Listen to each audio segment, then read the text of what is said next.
Won't be buying that. What is up, guys? So in this installment of Talking Shit with Wit, we are going to be doing an anti-haul. I feel like an anti-haul is very appropriate for the first inaugural episode, if you will, of Talking Shit with Wit, because that's pretty much what I'm doing most of this video, is discussing brands and products they came out with and why I don't really like those products. If those kind of videos sound interesting to you, go ahead and keep on watching. If you don't like those kind of videos, this isn't the video for you, and that's okay.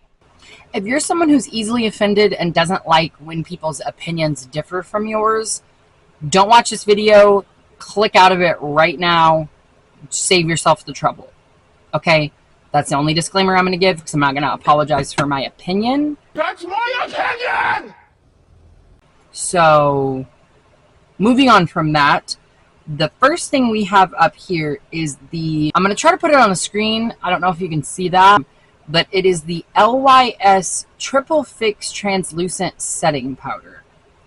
It's probably a good setting powder. No offense to the brand. I've only heard good things about their actual products. And I get that the whole triangle thing is their, like, branding. But me, personally, this just looks really obnoxious to store. Like, where am I going to put this? Where is this going to fit? And I do appreciate that it has somewhat of a, like, sifter in there. I do like that. And I do like the amount of shades it comes in. But I'm not going to buy this. And especially when it's probably going to be like a $20 powder. And I just found an e.l.f. powder that works for $8. No, thank you. So next, we're scrolling, and this is the Mini Rose Eye Palette from Natasha Denona, which, again, I don't know, it's not anything impressive. It's $27. No. If I'm going to buy a Natasha Denona palette, I'm going to buy the $60-something one, which I know is way more money, but you get like 4 or 5 times as many shades, and you're spending significantly less per shade in the big ones. I don't like that anyway. It's kind of boring, kind of lame. Next thing is the Made by Mitchell Nudes collection. Nothing against Made by Mitchell. I adore Made by Mitchell. I think their products are excellent quality. At least they're only $16. That's the shade range. It's called the Nudes Lipstick Collection Matitude Lipstick, which that's a cute name. I might buy these eventually if they go on sale, like at Beauty Bay or something. But other than that, I just have no interest, because you can get the same lipstick from LA Girl for like not even $5-6. I'm not in the business of spending double digits on lip products. That's just me. Okay, so the next one is Balm and Cute from Beauty Creations. For me, this one isn't the price point, because I know Beauty Creations usually has affordable products.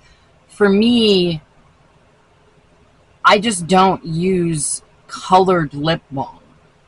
I use like a chapstick, and that's it, with either lip liner or maybe some lipstick, but I never use a colored balm. For people who like colored balms, that's going to be cute. I'm sure each one is scented with the flavor. That's kind of the vibe I'm getting.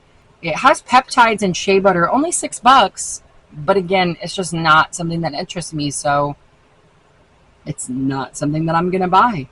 Next is the True to Myself Tinted Pressed Finishing Powder from Rare Beauty. And it kind of looks like this. First of all, it's $30. No. I don't know how many times I can say no. No. I have no interest in this. I have zero interest in this. And I hate that it says tinted. What do you mean by tinted? Does it have pigment or does it not? And for $30, it better have some pigment.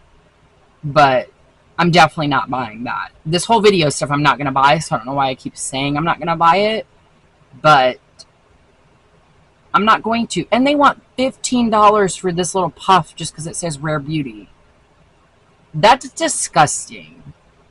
I hate how a lot of, I don't know, a lot of celebrity makeup brands have kind of become like cash grabs instead of actual, the cost matching the value that you get. So the next thing I'm going to talk about is the Soft Pop Plumping Blush Veil by Makeup by Mario. They released some new shades, and these are what the new shades look like. There's kind of a berry, a baby pink, a true hot pink, and an orange. $30. I'm not doing it.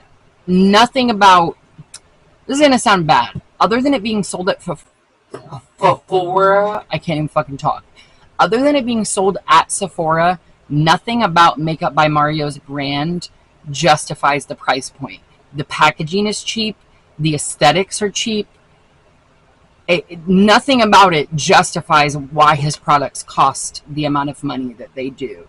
And that's not, I will say, that's not the case for just his brand. I would argue that's the case for any celebrity or influencer brand that, not any, we'll say that's the case for most influencer and celebrity brands that they sell at Sephora, that Sephora themselves owns a portion of. In my opinion, they are always overpriced, overhyped, and what you are getting does not match the price tag that you're paying.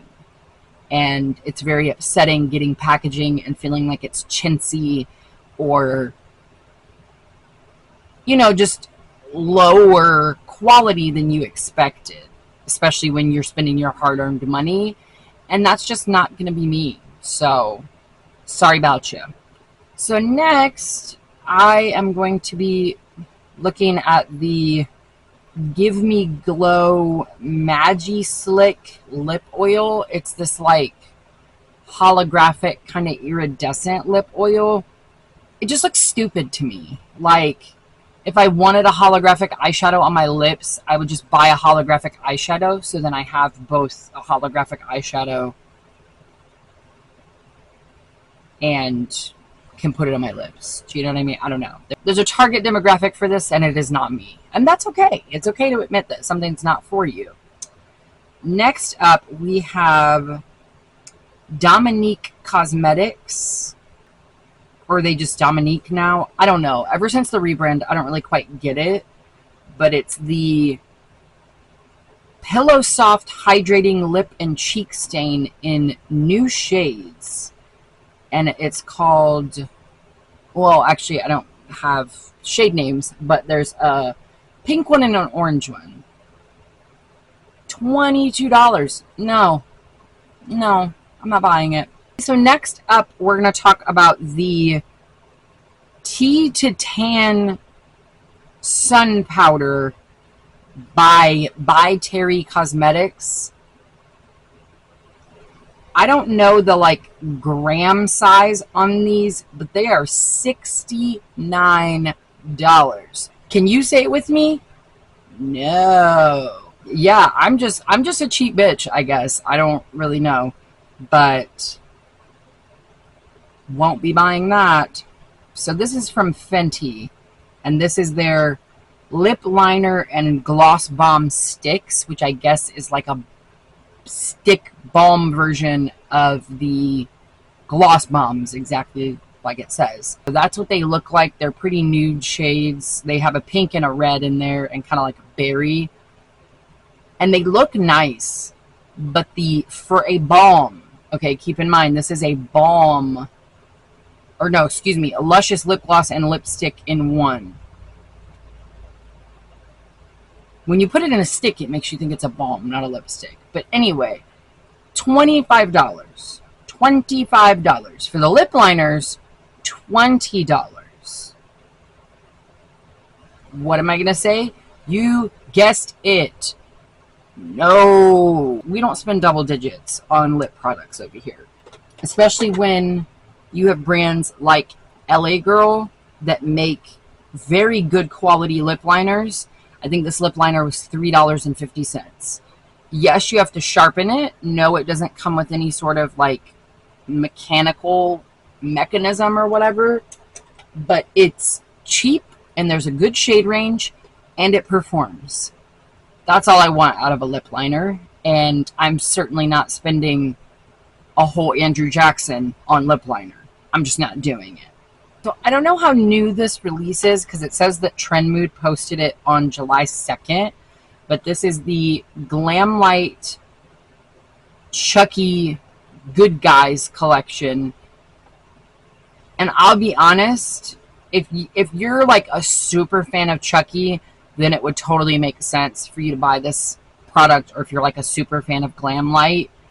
But it's a poorly put together palette, kind of a lame color story. You basically get various shades of red, green, and blue, which I get that those are his colors, but it's just like those are lame, and there's not enough difference between these two colors, because you could shear this color out to be that same color. Certain brands tend to fall too much into the gimmicky side of things, and I genuinely think Glam Light is one of those brands. If you love Glam Light, I'm super happy that you found something that you enjoy in that brand, and keep on loving it, because me not liking it isn't stopping you from loving it. It's just not my cup of tea. In general, I'm kind of bored with makeup releases right now. Everybody and their mom wants to release a lip balm, and I'm sick of it. Everybody and their mom wants to release a skin tint, and I'm sick of it. I've just reached the point with makeup where I'm kind of buying what I need, because there's not really a whole lot that I want. And maybe when I start to shop for my kit and like client makeup, I might have a slightly different opinion, just because I'll have to purchase things that aren't just for my tastes, but for what the consumer in general is going to want to get their makeup done. But as far as me as a personal consumer, I'm bored of makeup, and this anti-haul might even lead me into doing like a no buy or a low buy, just because after looking at what's come out, it's like, that's it? And for how much money? No, we're not doing that. We're not doing that over here. We're not paying $30 for a tinted pressed powder. What does that even mean? Anyway, if you've made it to this part, shout out to you. This video is kind of complainy, but it's going to be that way when you make an anti-haul. I don't really know how to make an anti-haul where it's not, you know, otherwise it wouldn't be much of a video if I just came on and said, I'm not buying these things, and showed the pictures. So yeah, if you've made it this far, give yourself a pat on the back, hit that subscribe button, give it a big thumbs up, and if you're bored, check out my previous video. And with all that said, I will see you guys in my next video. Bye!